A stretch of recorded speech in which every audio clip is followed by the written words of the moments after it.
Very good morning, everyone. And I want to start today with a small confession. Like, I'm a recovering perfectionist. And I say recovering because the habit hasn't fully left me. It still whispers sometimes. It says things like, don't start until you are ready, wait until conditions are better, or my absolute favorite. If you can't do it properly, why do it at all? So, how many of you have heard that voice? Thank you. Thank you. Yes, that voice. Very polite, very reasonable sounding, and completely, thoroughly holding us back. Because that voice has one job, and that job is to keep us exactly where we are. So, today, I want to talk about something that directly challenges that voice. Today, we are going to talk about the most underrated superpower in the world: imperfect action done consistently. So, we'll begin with this thought today. And if you want, you can definitely note it down. Consistency wins where intensity fails. Consistency wins where intensity fails. Not brilliance, not talent, not the perfect plan. Consistency. So let's begin with the story. You know, and I want you to think about something in nature for a moment. If I gave you a hammer and asked you to break a large rock, you'd probably manage it. Eventually with, of course, enough force. But here is what's more extraordinary. Take that same rock, place a tap above it, and set it to the slowest drip possible. Just one drop every few seconds and walk away. Come back in a year, come back in 10 years, and you'll find that the rock has a hollow in it, carved slowly, beautifully by nothing more than a drop of water repeated. No drama, no grand gesture, no intensity. Just one drop, then another, then another. And that, my friends, is consistency. And the most remarkable part, the water didn't wait until it was ready. It didn't think, am I dripping correctly? Is this the right technique? Should I take a course in rock carving first? It just dropped and tripped. And the stone changed. So let me share four things with you. Simple, honest, and I think quite free.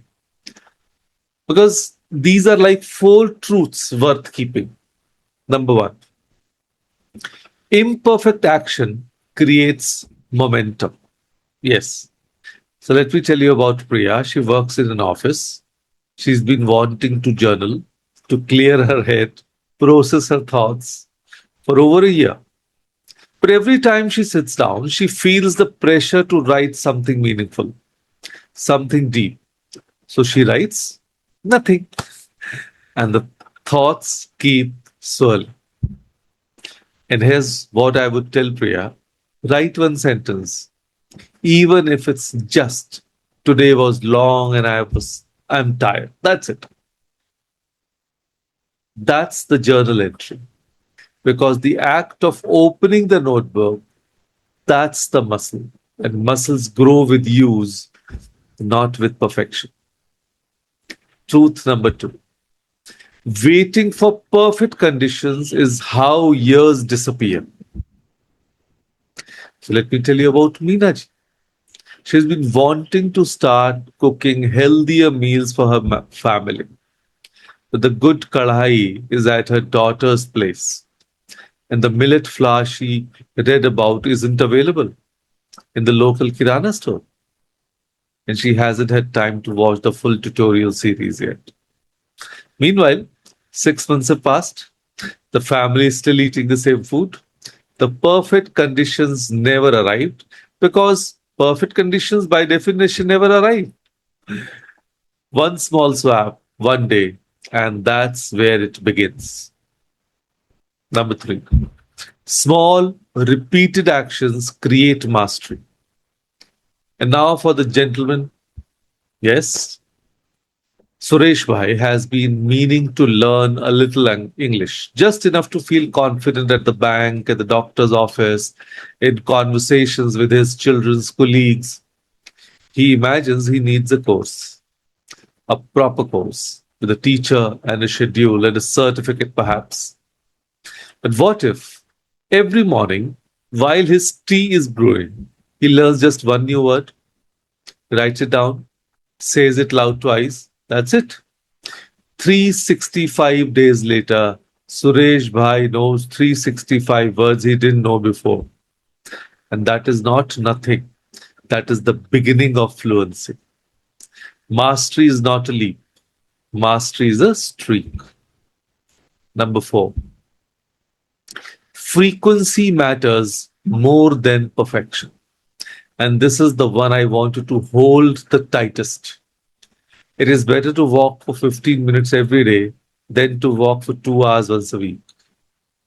It's better to meditate for 5 minutes every morning, badly distracted with someone's pressure cooker whistling in the background, than to do a perfect 1 hour session on a rare Sunday and call it done. Frequency rewires the brain. Frequency builds identity. So when you do something every day, even imperfectly, you stop saying, I'm trying to be someone who does this. And you start saying, oh, this is just who I am. So let's do today's reflection. Now it's your turn. So your exercise for this week, and I promise it is beautifully simple. Difficult to मैं देता भी नहीं हूँ. I'm always giving simple exercises. So choose one habit, just one. And it could be drinking one extra glass of water in the morning or sitting quietly, phone down for 5 minutes after lunch. Now, this is a difficult one, isn't it? To keep your phone down. Writing three things you're grateful for before bed. Yeah. Stretching for 10 minutes when you wake up. This one is difficult for me, but let's see. Reading 2 pages of a book you've been meaning to open. Yeah, that's beautiful. And calling one person you have been meaning to call once this week. It might be your ex-flame, right? Pick one. And this week, do it every single day. Not perfectly, not for long, not with ideal equipment or ideal energy. Just do it. And on the days when you do it badly, when the 5 minute meditation turns into 2 minutes because someone rang the doorbell, that still counts. And actually, I would argue that counts the most because you showed up when it was hard. And that's not failure. That's character being built quietly in the background of a perfectly ordinary day. So now there's a phrase in Sanskrit, Nishkam Karma. This action without attachment to the perfect result. So I think our ancestors understood something that our modern hustle culture world has forgotten.